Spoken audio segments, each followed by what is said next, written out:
So imagine you're walking through this massive warehouse store, right? And you turn down a clearance aisle. Almost everything is just heavily discounted. Neon red stickers Right, everywhere. yeah, the classic clearance bin. Right. But somehow, as you're walking down this aisle, certain items are just vanishing off the shelves, like straight into people's carts in a matter of days. Right.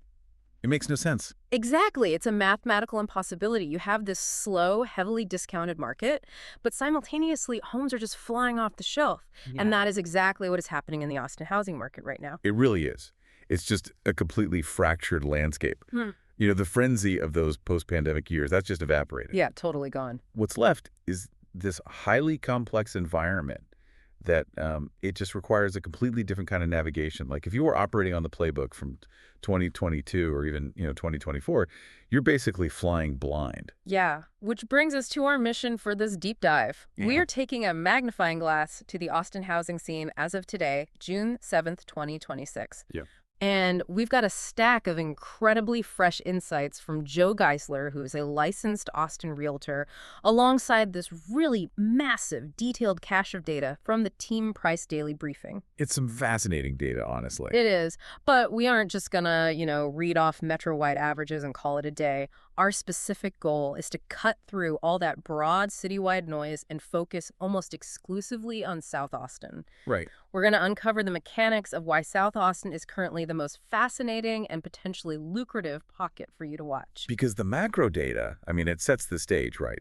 But the micro data is where you actually live, invest, and negotiate. Exactly. If you just look at the headline numbers for the city of Austin as a whole, you completely miss the tangible opportunities on the ground. You have to understand that broader environment first, but really only so you can pinpoint those anomalies. Right, so let's establish that broader environment first. The overall Austin market is moving into this balanced, buyer-friendly zone. But, the sheer scale of the numbers behind this normalization is wild. Oh, it's staggering. The median sold price right now sits at $460,000. That is a 16.36% drop from the May 2022 peak. Yeah, we are talking about a $90,000 drop in real median value. Wow. Life-changing equity has just vanished from the aggregate market, and sellers are really feeling that pain right now. Over half of the active listings, I think it's 51.6% to be precise. Yeah, that's right. They had to drop their price just to get someone in the door. And this is where we hit that clearance aisle paradox I mentioned. You have over half the market slashing prices, basically sweating it out. But the team price data shows that nearly 30% of homes listed in the last 30 days go pending in a median of just 7 days. Right. It feels mathematically contradictory. Right. How are we in an environment where the majority of sellers are desperately cutting prices while a third of the market is just vanishing in a week? Well, the mechanism driving that contradiction is it's really the psychology of the current interest rate. We are not looking at one unified housing market anymore. We're looking at two entirely different markets existing on the exact same streets. Okay, untack that. And the dividing line between those two markets is absolute perfection. Perfection in what sense? Like the condition of the house? Exactly. Think about the financial reality of a buyer right now. Interest rates are sitting in that mid to high 6% range. Affordability is just stretched to its absolute breaking point. Yeah, it's tight. So a buyer getting into a home today, they're allocating a massive portion of their monthly income just to cover the mortgage. They simply do not have, an extra $30,000 or $40,000 lying around in liquid cash to fix a failing roof or update a heavily worn 1990s kitchen. Right. They can't deal with foundational cracks or any of that. No, absolutely not. Because, the cheap money of the past allowed you to overlook those flaws. If your mortgage rate was 3%, your monthly payment was low enough that you could afford to take on a project. You'd buy the house with the bad bathroom because you had the monthly cash flow to renovate it later. Exactly. The cost of capital really dictates the demand for condition. Because that cheap capital is gone, buyers have become just ruthless in their selectivity. Yeah. When a home hits the market and it's priced accurately for today's reality, and critically, it is completely move-in, ready buyers will pounce. Right. They're desperate for a finished product. Yes, and they will fight for it. Yeah. That accounts for those 7-day pendings.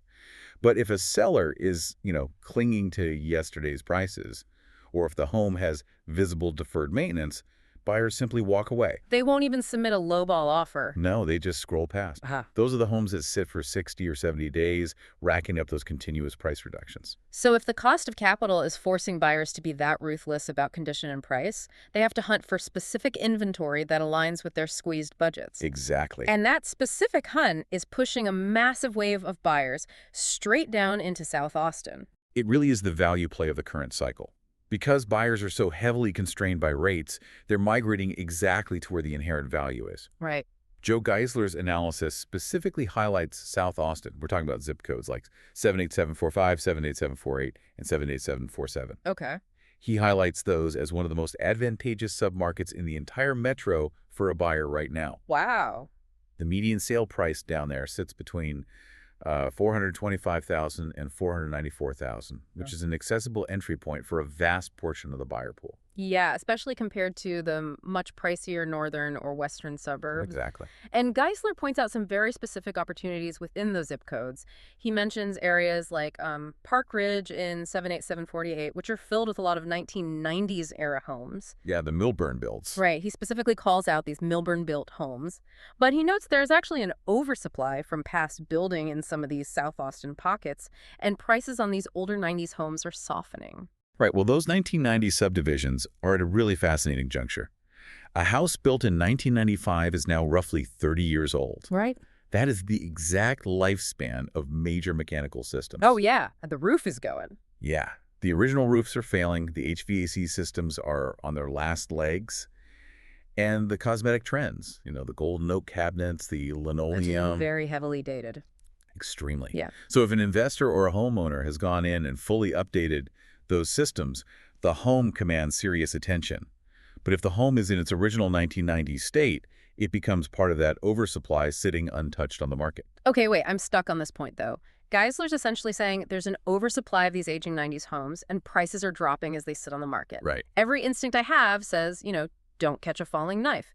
If the supply is high and the prices are softening, why on earth would I jump in and buy one of these homes now instead of waiting for the market to hit absolute rock bottom? I mean, trying to time the absolute bottom of any real estate market is a total trap. You only know you hit the bottom 6 months after it already happened. Fair point. The reason right now is the critical window is because of the leverage you hold. The data shows incredibly strong absorption, specifically in the under $500,000 price bands in South Austin. Just to clarify for the listener, when we talk about absorption, we're talking about the rate at which available homes are swallowed up by buyers. That's right, yeah. The demand for that specific price point is robust because South Austin offers excellent proximity to downtown and major amenities. Right. But the window of opportunity you have today on those aging 1990s homes isn't about waiting for a hypothetical crash to wipe out another 20% of the home's value.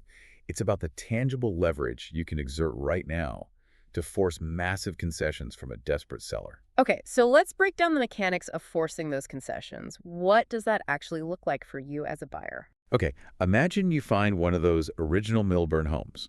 It has been sitting on the market for 45 days. The seller is anxious. The carrying costs are eating into their equity. Yeah, they're sweating. Exactly. In a rising market, you have zero leverage. You waive your inspection, you offer over asking, and you pray. Right. Today, you offer under asking price, and more importantly, you demand terms. You require the seller to cover your closing costs. You negotiate repair credits to fix that aging HVAC system. And most crucially in this environment, you negotiate an interest rate buydown. Oh, yeah. The interest rate buydown is such a powerful tool right now. It's massive. For anyone unfamiliar, this is a mechanism where you negotiate for the seller to pay a lump sum of cash at closing directly to your lender. Right. And that cash is used to artificially lower your mortgage interest rate for the first few years of the loan. So instead of paying 7%, you might pay 5% the first year and 6% the second year, saving you hundreds of dollars a month. And you are making the seller pay for that privilege. Yeah. You're buying the asset at a discount, but you are buying the financial terms at a massive advantage. You cannot dictate those terms in a hot market. The softening phase is what grants you the power to negotiate. Okay, that makes perfect sense. The value isn't just in a lower sticker price. The value is in the structural terms of the deal you can extract. Exactly. But if you hear all this and assume South Austin is just one giant uniform discount bin, the team price data reveals that you are going to get totally burned. Oh, Treating South Austin as a monolith is the single biggest mistake a buyer or seller can make right now. The data uncovers these hyper-local contradictions that are occurring just streets apart. We have to look at the MLS Activity Index to really see this. Yeah, let's pause and define that because the MLS Activity Index is essentially the speedometer of the market. That's a good way to put it. For those who don't, live in spreadsheets, the activity index measures the ratio of homes going under contract versus the total number of homes available. So a low percentage means the market is crawling lots of inventory, very few buyers. A high percentage means the market is red hot with homes flying off the shelf the second they're listed. Right. And the macro view of Austin shows an overall activity index of 22.6%. Okay. According to the team price metrics, anything between 20 and 25% puts the market in a softening phase.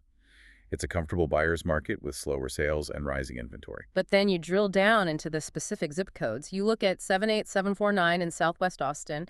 It boasts a blazing 41.88% activity index. Wow. That puts it squarely in what Team Price calls the expansion phase. Strong demand, rising prices. It only has 1.91 months of inventory. And anything under 2 months of inventory is categorized as seller acceleration. It is a seller's market bordering on a frenzy. Right. But if you move right next door to the 78748 zip code we were just talking about, you jump to 3.18 months of inventory, move slightly east to 78745, and you have 4.33 months of inventory. It's wild. You can literally walk across a major street, leave 78748, step into 78749, and walk out of a comfortable buyer's market straight into a vicious bidding war. And this nuance is everything. Market phases are not citywide mandates.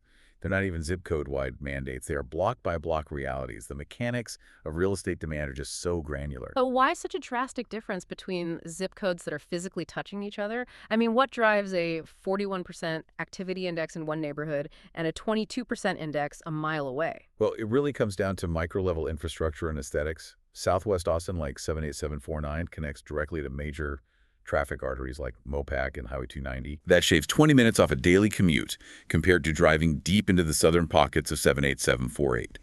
Furthermore, the 78749 area features heavily established, mature tree canopies and borders the Barton Creek Greenbelt. Ah, okay. Yeah, buyers are paying a massive premium for the commute time, the school district boundary lines, and the physical environment of the street itself. Which means you have to know the specific temperature of the exact street you're standing on.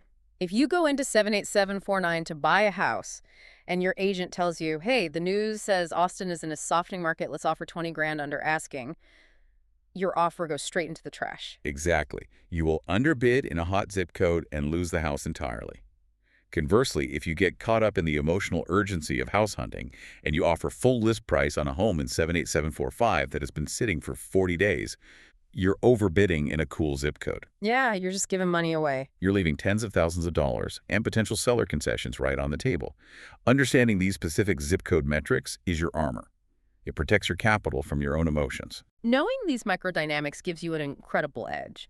But how do we translate this massive stack of data into an actual strategy?